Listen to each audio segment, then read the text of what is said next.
Hey guys, MBSC1 again. I've been testing Trevenant Excelgor over the past week, and I've had a couple people ask me for a deck list for it, so this is the list I've made for you guys.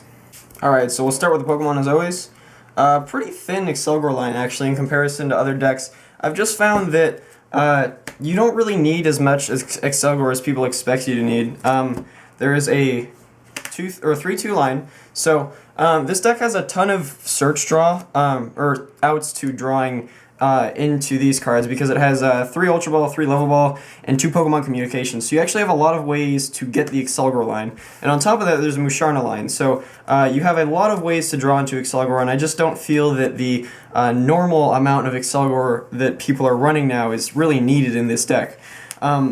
It still is a 3-2 line, which was actually very standard back when Gothitelle Excelgor was popular, so I'm not sure why people think that the count needs to be upped so much now. But yeah, that is the Excelgor line, and that's why I have that count. 1-1 Musharna just to increase consistency. That's pretty much all the reason it's there. It's also nice because it's just a 1-1 line, and it'll just help you throughout the whole game. That's all you really need. The deck also has Town Map, so if you prize part of it, you can get it back later. 2-2-1 Excelgor because 2-2-1 Dusknoir, just because the second Dusknoir is almost never really needed. More than 2 Duskull seems a little excessive, and 2 Dusclops is just basically how many you need to consistently get Dusknoir out. When Jirachi, so you can search for things like Wally to get turn 1 Trevenant. That's most of the reason why it's in there. Otherwise, I think I would just run Shaman, but it's also there just for increased consistency. Mew, because you only have a 3-2 Excelgor line, so you can use Mew to copy deck and cover, and just loop deck and covers as much as possible. 4-3 Trevenant. I used to do 3-3, but I increased it to 4, because that way you will more consistently get a Phantom in the active turn 1, so you can Jirachi and Stellar Guidance for Wally, so you can get turn 1 Trevenant. Most of the time, if you get turn 1 Trevenant and you're going first against someone, you're probably going to win. I feel like almost every time that happens, you win, actually. And yeah, that's it for the Pokemon. The Stadium line is very simple. It's just 2 Tropical Beach and 2 Silent Lab. I've seen a lot of different stadiums run with this deck. There's Skyfield, Forest to Giant Plants, Silent Lab, and Tropical Beach. I think those are pretty much the 4 common options. I just have 2 Tropical Beach because it's going to help you out a lot early game with setting up. This deck doesn't like to use Jirachi very much if it doesn't have to. Silent Lab can mess with your Jirachi as well. So it's nice to not have to rely on Jirachi as much, and Tropical Beach will really help you set up early game and make it so that you won't dead draw very much at all. 2 Silent Lab is good against things like Frisian Genesect, anything with Keldeo, and basically every counter to this deck is a basic Pokemon's ability. So running 2 Silent Lab will just counter all of those, and it's very helpful in a lot of matchups.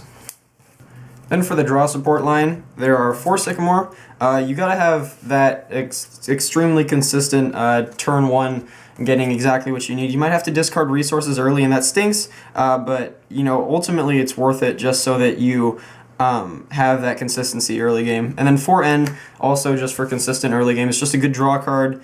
2 Chorus, just for more late game draw. You're going to fill up your bench pretty fast, actually, so Chorus is good as soon as turn 2 a lot of the time. In fact, you could even cut a Sycamore for a 3rd Chorus if you want. I actually do like that cut, so you might want to go with that if you so choose 2 Lysander, excuse me. This is just so that you can Lysander whatever you need and hopefully lock it active. This deck is a hard lock deck. It is not like a lot of the other Excelgor decks that can lock you, but you can get out of it. With this deck, once the lock is going and you have Dusknoir in play, it's very difficult to get out of it. So 2 Lysander is important to lock whatever you want to have active for the whole game.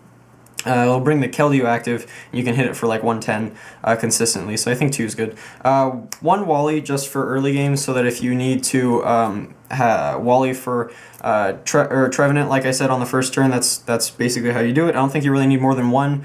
It stinks if 1 is prized, but honestly it won't happen that often, so I think 1's enough. And then 3 Versier to get back any of these, just an extremely powerful supporter. Only reason I don't run 4 is because Seismitoad is in the format, and cutting back to 1 less of these draw supporters is going to kind of hurt you against Seismitoad, especially because this deck has so much items and so much setup it needs.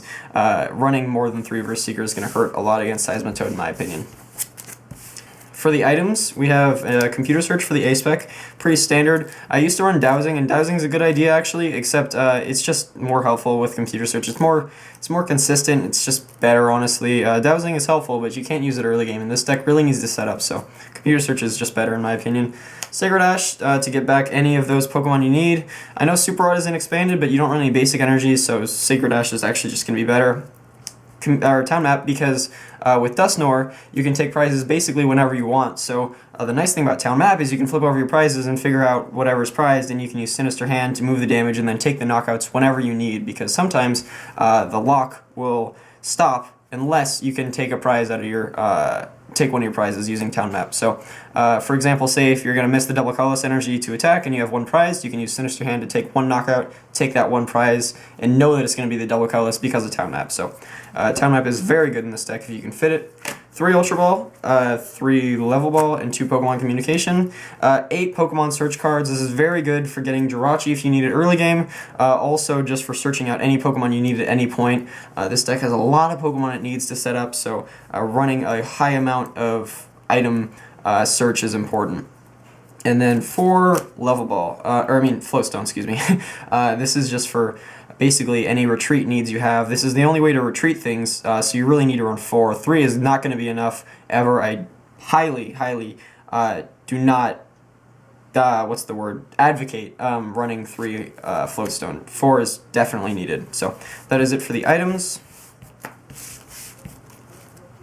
And then to round it out, there's 4 double colorless for the energy. This is all you really need. Running more than that is probably not going to be necessary. The only situation in which I would run more than 4 double colorless energies if I was going to put in 1 mystery energy, or maybe 2, just to retreat the Trevenant, just because this deck can have problems if you run out of Floatstones. So that is it for the list. Alright, that's it for this list, guys. Thanks for watching. To be honest with you, this is not the exact list I would use actually if I was going to a tournament, but it is a great place to start if you need to build your own list. So this list is very consistent. It has a lot of draw support. You really won't dead draw very often with this deck. It has a lot of search and things like that, so it's very good in that aspect. But it will have some rough matchups because you don't have any real text for some bad matchups in there. So for that reason, this is actually not my exact list. I have a different list.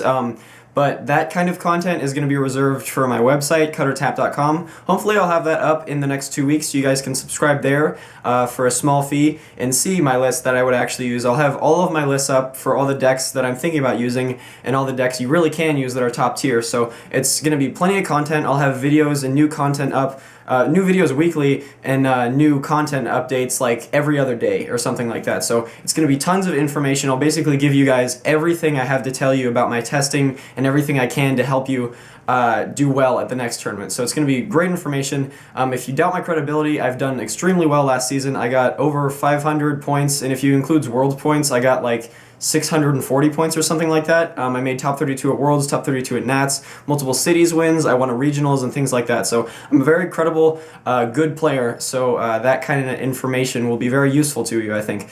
But anyway, I hope you're interested in that kind of thing. I'm going to have the website launched, like I said, in the next 2 weeks or so. Like the video if you like the video, comment if you want to tell me something, and subscribe for more. And tell me what you guys want to see in the next video.